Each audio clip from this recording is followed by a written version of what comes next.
Games, my guy. Boom goes the dynamite. It's only a game. Why did you catch the man? Hello, and welcome back to Games My Guy podcast, the esports podcast by fans for fans. My name is Patrick Aches Avery Kenny, and joined as Ethan, where are you?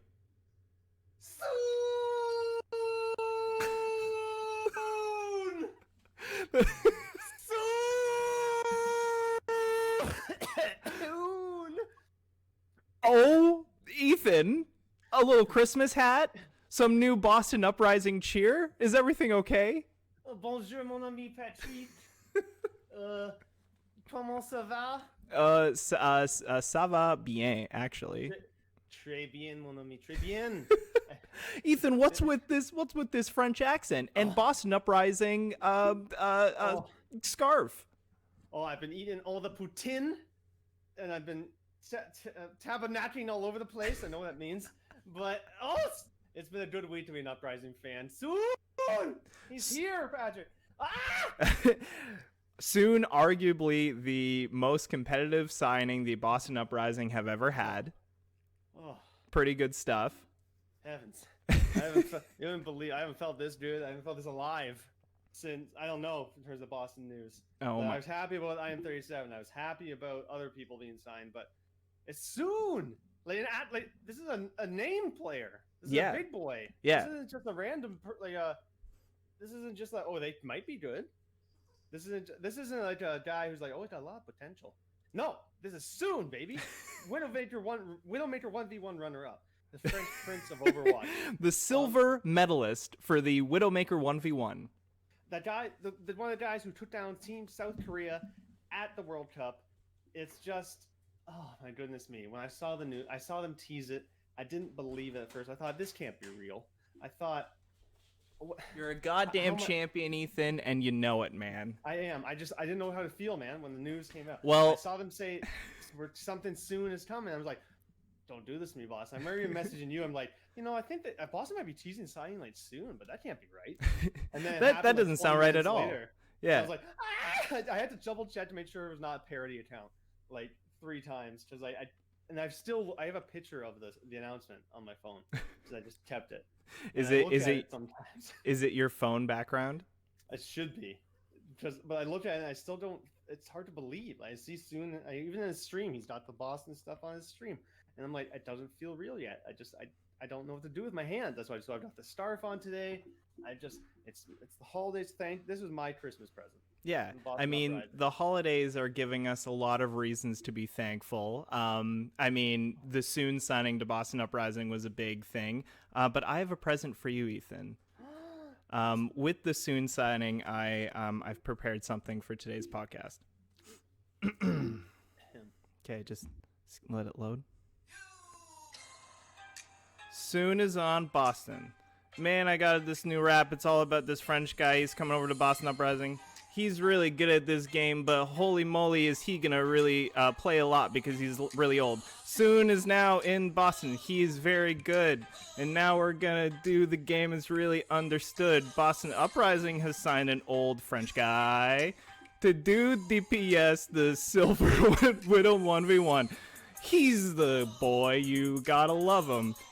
He's French, and he's doing Boston stuff. He's a guy. Scene. I can't believe it.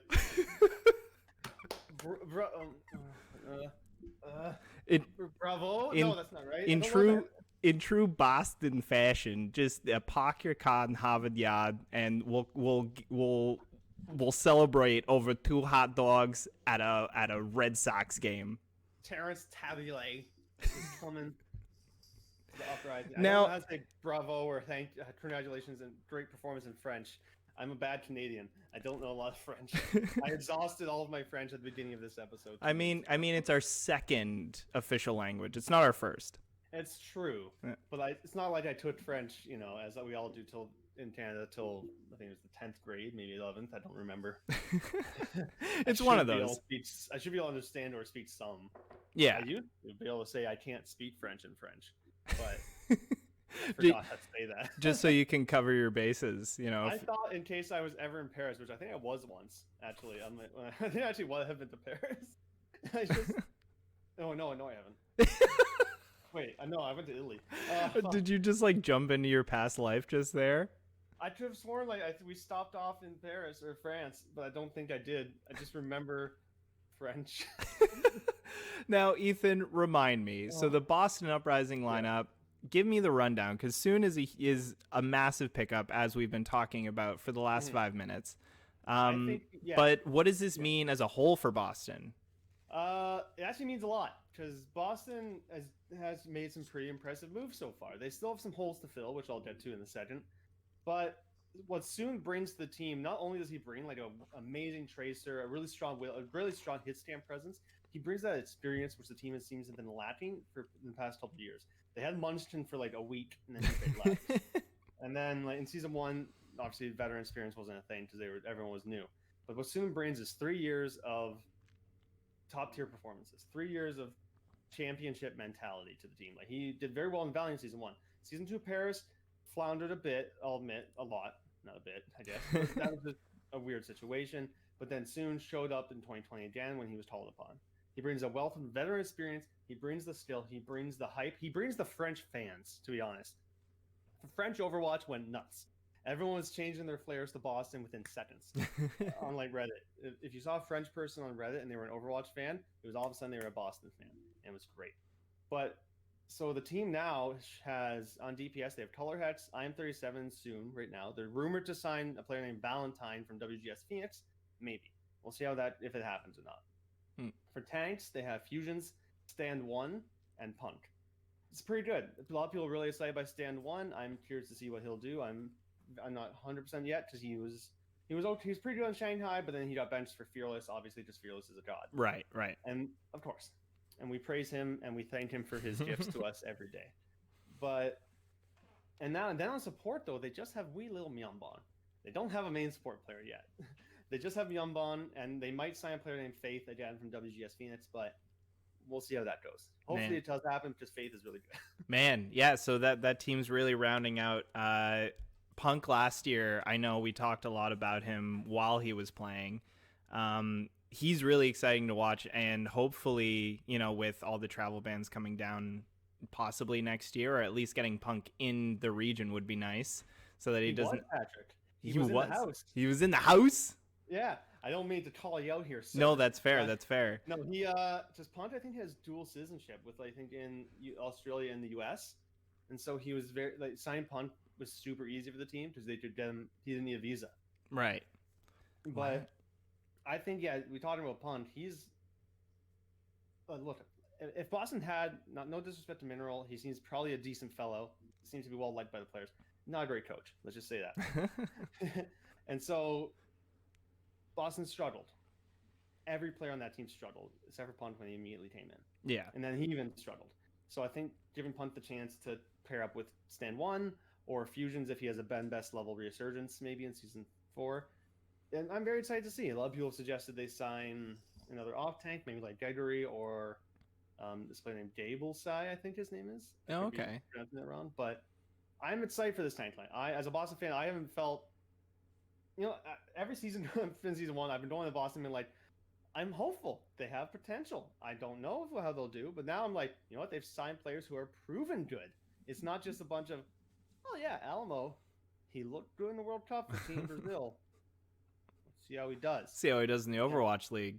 But then he was poo, and all the Brazilian fans got real mad every time he wasn't playing, even though Kellogg was way better. And so I got mad, and I was like, why do you want him to play? They even won a game with him in. Exactly. But, yeah, that's South America.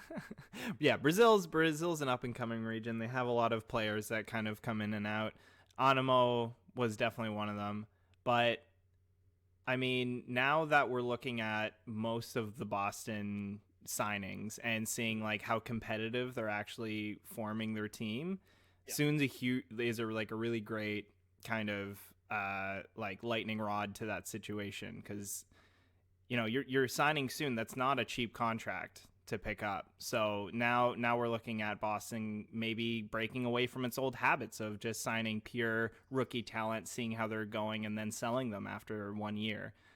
We might be seeing a resurgence of maybe a franchise player out of soon, but we don't know what. Hard to say. Yeah, it's hard to say what will bring soon. Like if soon is gonna want to stay, or if it's gonna just be like a 1 year contract thing. But at any rate, I think you're right. Boston Uprising fans should be excited. The new Paris fans should all be very, very excited. This is a team that looks like it's ready to compete, but only time will tell. Yeah, like again, as much as hyped I am, it's freaking losing my mind and still not fully believing everything's happening. I'm for the first time it feels like a while. It's not that I wasn't excited for my favorite team, but like I'm more enthusiastic about the type of players they're signing. Right. Because they started from the top down. They signed an actually really proven championship level coach. Okay. To be quite honest, Boston haven't had like a good coach since Krusty left in season 1, at the end of stage 3. Krusty left, and they didn't really have a coach. Season 2, they had like a couple assistant coaches handling all the reins, but they didn't really have a head coach. Gumba kind of filled that role, but it wasn't officially the head coach. And then Mineral didn't work out despite him being players really seem to like him as a person, but just his read on the game was never very good. That's fair. Because he's from the mayhem to this, and then yeah, but and certain players don't fit the needs of certain teams, and no matter how good a player can be, sometimes it's just some people are better fits than others. Exactly. It really is like a bigger question than is this kid cracked? It's really a bigger question, especially when you're dealing with big money like in the Overwatch League. It's a completely different beast. Like they gotta be good friends, they gotta be like professional, they gotta have work ethic. It's the whole package. Actually, one thing I forgot to mention that Soon brings to the team, because Boston's clearly building a mixed roster with Korean players and European players, Western players, etc. Soon has a lot of experience playing with mixed rosters. Like in Season 1 Valiant, he played heavily with a lot of Korean players. Season 3 Paris was a lot of Korean players, and Soon has a great relation. I think he even speaks a little Korean. Maybe not as much as Cruz did, because Cruz is pretty well versed in Korean language, but like Soon, I think does pretty well with being friends with other Korean players, and I think Etsy and Soon got really chummy. And so I'm excited to see what that brings. And like, honestly, this week I won't lie, I've been losing my goddamn mind until this signing because there's been not much this week, and I was freaking out. So I was just like, I don't know what to do. And I know the gauntlet's happening in contenders, and I know maybe some teams are probably waiting to see how that pans out to see which players stand out the most. Hashtag sign lethal. Literally. So that boy is. I was surprised he has not been picked up. He's been so good for Obey. We'll get to some Paris news later, but I'm surprised because Paris did sign someone, but they didn't sign Lethal. Maybe there's an issue because I think Lethal is from Saudi Arabia or something. Mm-hmm. And so I think maybe a visa is harder with that area of the world. I don't know. I know that the same issue may arise with KSA. Yeah, there was a lot of stuff a couple years ago in CS:GO where they were trying to sign South like Arabian teams, and it was a huge issue, especially going to like the United States. Yeah, that's what I'm interested about. But again, Lethal's awesome, and so hopefully he finds a team eventually. If not, he'll probably just keep pounding away with it. That's true. But yeah, I mean, 'tis the season. This episode's going to come out just before Christmas. We got the gift of Soon to the Boston Uprising. Has Torbjorn skinned Santa given the Overwatch League anything else, Ethan? This week, again, I'm not too well versed with the players we'll talk about next. Mm-hmm. Other than one of them is fucking Jonak, so I know who Jonak is. But like, he was already revealed. That wasn't a surprise to me that he was signed. It was already they ditched everyone. It's like with Defiant, they ditched everyone but Jonak. Yeah, and so like they're not good at it. Yeah. No, Jonak, he's there to stay. He's staying. But they signed. Yeah, NYXL signed. Ironically, considering the day it is today that we're filming this, Friday. His name is. No, there you go. Yeah, from a team called I think it was GZZ Esports. We speak the Queen's English here. Yeah, I think that was his team. They were pretty poo in Korean contenders from what I gather. But a couple of their players have now been signed to the Overwatch lead. So I think they've had some bright spots, and Friday was definitely one of them.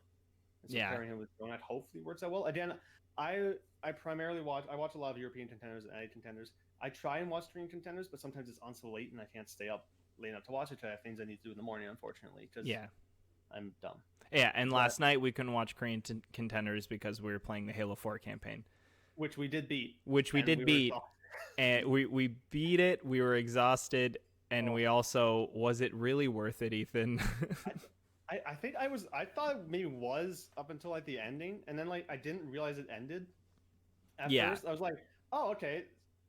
Oh wait, he just fell. Oh what? Oh wait a minute. He Was it fell. over? I think I asked a couple times, and I was like, wait, is that really it? Yeah. I think because you didn't tell us, because I'm pretty sure you were. I played a bit of Halo 4 back in the day, but I never beat it. Mhm. So I only heard the ending was disappointing. But I didn't know what exactly it was. You don't even get to do the ending. It's a cutscene. It just happens. It just You don't even get presses- to fight the dude. You just like they build up this Forerunner like baddie out of this like giant Dragon Ball Z orb that he lives in, and then you stick a grenade in his chest and then he falls off, and then that's it. Don't forget about Crazy Cortana. Oh. Holding her down with her digital powers. Yeah, I don't. We could do a whole podcast about Yeah, it, but they're very disgusting. I don't quite understand it. It was a lot. It was a lot to take in, and it was 2.5 hours that I couldn't get back. It was like 4.5 for me because it took me 2 hours to download the updates to play that fucking campaign. I just realized I started downloading. We decided to play at 10:30. Mhm. I started downloading at 9:15, and we started at 11:30. It took me so long. I don't know. Something's going on with my computer. I gotta figure some shit out because I used to have lightning fast downloads, Mhm. and now it takes me fucking hours because I was just so tired. I was so grumpy even when we started. So I was like, I'll eat something after we play. So I ate dinner at like 6 o'clock, and then we started playing, and I finished at 3:30. I was like, I'm so hungry. So I had 2 Pop-Tarts and went to bed. Nice. Where I couldn't fall asleep because of all the sugar in the Pop-Tarts. And then it's just, Yeah. I was having a weird night. But it was a brave evening overall. We pressed the law W or. Yeah. We used Forerunner fast gun and long guns to their proficiency. I found a hammer once. There you go. You know how it's usually so slow to swing that hammer? Now it's fast. I was just like swatting them like flies with the fucking grab hammer. It's like the hammer in Smash Bros. Yeah. Oh man. But in short, Halo 4 is kind of like, I guess, certain teams. I'm not going to name any teams records in 2020. There was a couple wins here and there. Other than that, will I play it again? I don't think so. maybe in another 8 years. I need to forget about it. Yeah. Yeah. I honestly, the heart and soul stops after Halo 3. Just play those 3. Those 3 are great. You can do Reach if you want to feel sad. Yeah, if you want to feel sad and you just want to like watch just Spartans throwing their bodies at a problem, that's Halo Reach for me. They just throw themselves on the fire pretty much. Yeah, but Yeah. on that note, NYXL has we're bringing it back. Yeah, But- we got to reel it in. NYXL, whoever's making their announcement videos is not being paid enough because they're hype as shit, and they don't have any right to be. Well, they don't have any right to be, but whoever they're so well done. They're so like the colors, the lighting, the way that everything moves is just so cool. Like the names are like scratched in like a knife in the detail into the characters of the heroes. Oh, Yeah. love. But- In the year of 2020 and everything being online, I mean, esports has kind of been ahead of the curve, but player intros have just gone up like a whole other level in like the last year. Like player intros and like new signing releases on Twitter have been crazy, and NYXL is definitely on the forefront of that. Yeah. What was Like- the I liked something that you posted, but it was a meme about a team signing, and like you posted back being like, wow, I'm so excited for this, and then I liked it and it turned out to be just a big troll, and I felt so Oh, got. was it the Atlanta Rain? Yes, it Atlanta was. Rain Yes, did, yes. Like a whole bit where they said, "Oh, new signing alert," and there's like hyped video that like 10 seconds in cuts to you being rickrolled. Yeah, that sucked. I I loved it. I got so bad. Oh man, that was. Yeah, I know itself. I'm curious to see how they're gonna do. Like the rumored signings are like there's a lot of potential Yeah, in some of the rumors saying. I don't know if they'll. I think my hot early take right now is that they're gonna be on the bottom end of APAT this year. But I'm not saying that to be insulting. I'm more just saying that as like this is a rebuild year for NYXL, and so like they're investing money in players who they can develop into all stars. But I think this year is going to be a bit hot and cold. But then the following year could be really good because yeah, I think that they invest in the time and money in the players. Look at the Shock season one; they invested money in these like Super Sinatra and stuff weren't of age, and they still invested in their players. They brought in the right pieces, and then they became a championship team following on. This should be a long-term plan for NYXL. for sure, for sure. And like especially getting talent that might be undiscovered might, give them an edge, or at least give the players more motivation to perform well in this upcoming year. Mhm. And making a name for oneself in the Overwatch League and in esports in general is a huge part of a rookie's first year, their first season. So hopefully the NYXL can foster them, really turn them into something that they can use going forward, or become assets that they can sell off in the next year. But yeah, I mean, we'll see how that goes for NYXL. Other gifts that I was noticing. Yes, I mean, Classic was a gift. What has Santa Goose over here brought of the Overwatch lead brought to you this year? well, Santa Goose, something that has been brought to me was actually from Santa Goose, the actual Goose himself. Um, it was bringing me on to your boy Naga. Yes. We talked a lot about him last episode. I know. But he made my Christmas list very quickly. Naga, he is a really cool guy to listen to when he's streaming. Just really knowledgeable. He's really big on drills. He's really big on like getting prepared for ranked, which was like he has like this whole mindset about it. And it's been really exciting because it's given me a team and players that I've been excited to watch in contenders, which in contenders it's tough when you don't have a team or you don't know who you're going to root for, and sometimes the games don't have a lot of meaning to you. 100%. But learning about Naga and like his whole team, it's been really, really fun, and it's given me a reason to go on to watch contenders more. So that for me has been a really, really great thing. That makes me happy. Just like supporting T2 obviously is super important, but like, you're right. Sometimes when I tune in and I don't have a horse in the race, I can tune out very quickly. As much as I want to try and support, I'll have the stream on.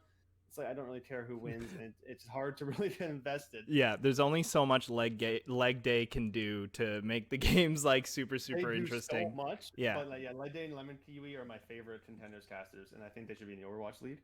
But yeah, it's just that's one of the reasons I struggled with that as well for a bit.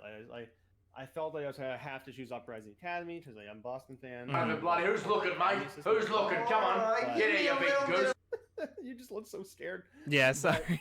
No, yeah, Uprising Academy is doing really well. So they're one of my NA teams. Primarily, they're my primary NA team. But for EU contenders is what's really gotten my heart recently. Cool. So I've really got invested in the storylines of EU. Like British Hurricanes, massive win streak, and they're like eternal rival, the Obey Alliance, Nada's team, and like Obey is such a fun team to watch as well. And then not even in addition to that, you have teams like Sheer Cold outperforming other than people thought they would. That's Oblivione doing so well. Europe is I think Europe is actually, maybe this is a hot take. Europe's closer to matching Korea than NA is, in my opinion, in terms of individual skill. But maybe that's a hot take because I'm biased. I love British Hurricane and Obey Alliance, but You're allowed to be biased. Yeah, damn right. Yeah. And I don't know. I'm excited to see where things go because I love Gauntlet and I've been really enjoying it. I want it to be over. I want it to be over now, so I can some players because I know London Spitfire. I don't know why they're waiting for the Gauntlet to be over to say, "Hey, we signed our academy team, guys. We know you're doing it. Give it to me now." Just at least before Christmas. Just put pen to paper, honestly. Like it's happening. Sparker's underage, but Sparker will be of age in time for to a couple months into the season. So like you just need to find a replacement for Sparker up until like June, and then he's good. But Yeah. That's what everyone thought Soon was going. To be honest, they thought Soon was going to go to the Spitfire to just help out until Sparkers turns 18. But Interesting. yes, I know. Yeah. But I'm just I just essentially just support tier 2. It's Yeah. pretty good. It's good Yeah. stuff. You can get cool skins. IT for Dane's a lot in, so even no matter how much I watch, I have the Genji skin, which everyone got. I don't have any others. I want more. but I But I was have given been watching. something. Yeah, and they won my heart easily. But Christmas came early, so I mean, whatever. Christmas did come really fast with all the signings. But yeah, the one of the speaking of, like, we talked about British, like, European contenders and, like, European players.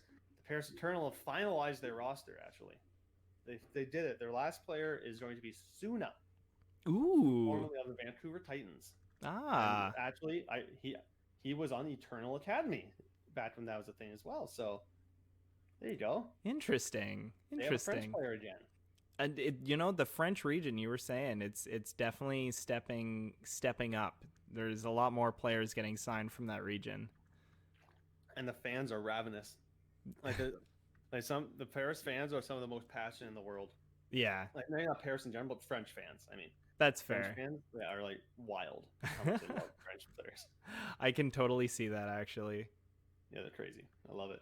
That's really funny. I remember the World Cup. I think it was in 2018 when they were doing they were in like Paris, they were in like Singapore, they were all over the world doing trials, not trials, but you know what I mean. Yeah. The one Paris hosted. Holy fuck!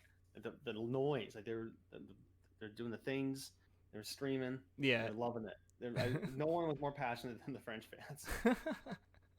Yeah, you honestly can't take that. That's like a long time sports tradition too. Is just French fans being super, super passionate, and now Boston is going to be graced with that. Damn right. Yeah, we've got it. We're here. Let's fucking go. Hell yeah, man. Hell yeah. And speaking of tier 2, I know Boston the Uprising Academy have been doing super, super well. And one of their games is going on currently right now, right? Yeah. Who are they playing today?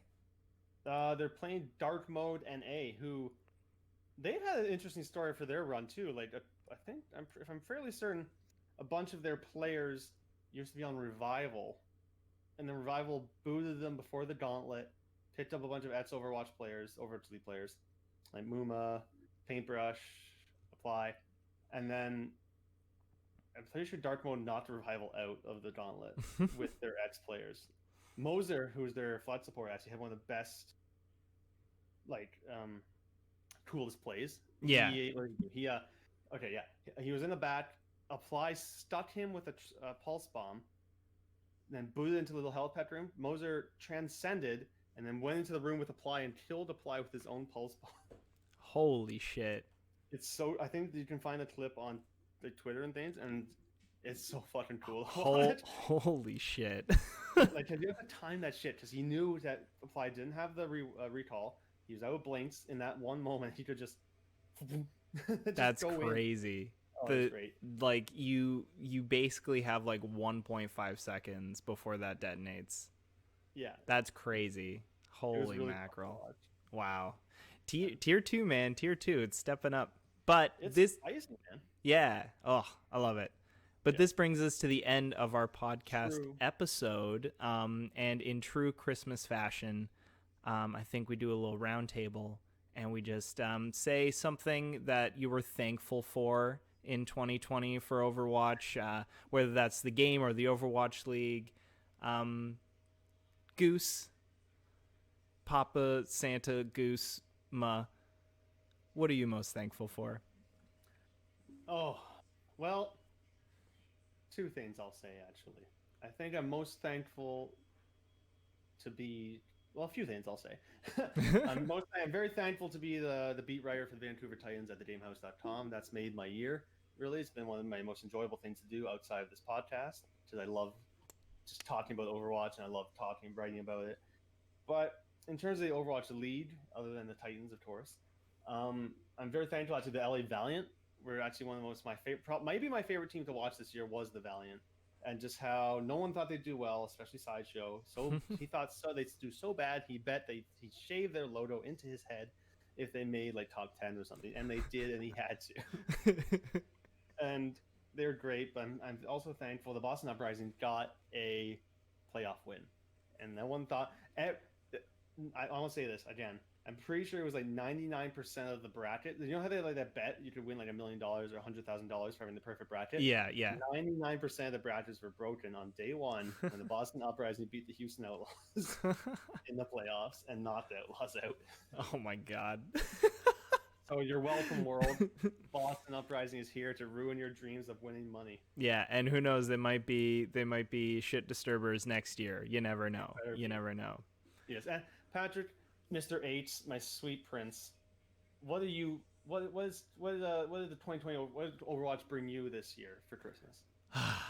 Well, Overwatch in specifics, we got a lot of crazy things. I mean, some different buffs. I mean, the Reinhardt buff I'm very, very thankful for. That's a nice little change of pace for me. Brig being kind of subdued and put into a place of normalcy, but still kind of overpowered. But in our elo, it's not that bad. Yeah. Logic staying on the Defiant, that's a huge one for me. But yeah, 2020 for me, starting this podcast was a big thing for me. Doing it with my boy Goose, that was a good way to start this whole thing. It's been a wild year, but esports has done it again and brought us all together. So I'm really, really happy that, Overwatch League is doing really well. Esports as a genre of competition is really kind of step up. And all I want for the new year, Ethan, is a new computer. Oh. And that's it. I hope for you. I think it'll come. If you're a good boy, maybe Santa Goose. No, I can't promise that. All right, I know what the title of this episode's going to be. It's Santa Goose Christmas Special. Bonjour, friends. Yeah. Well, we'll see you all post-Christmas in our next podcast. Happy holidays.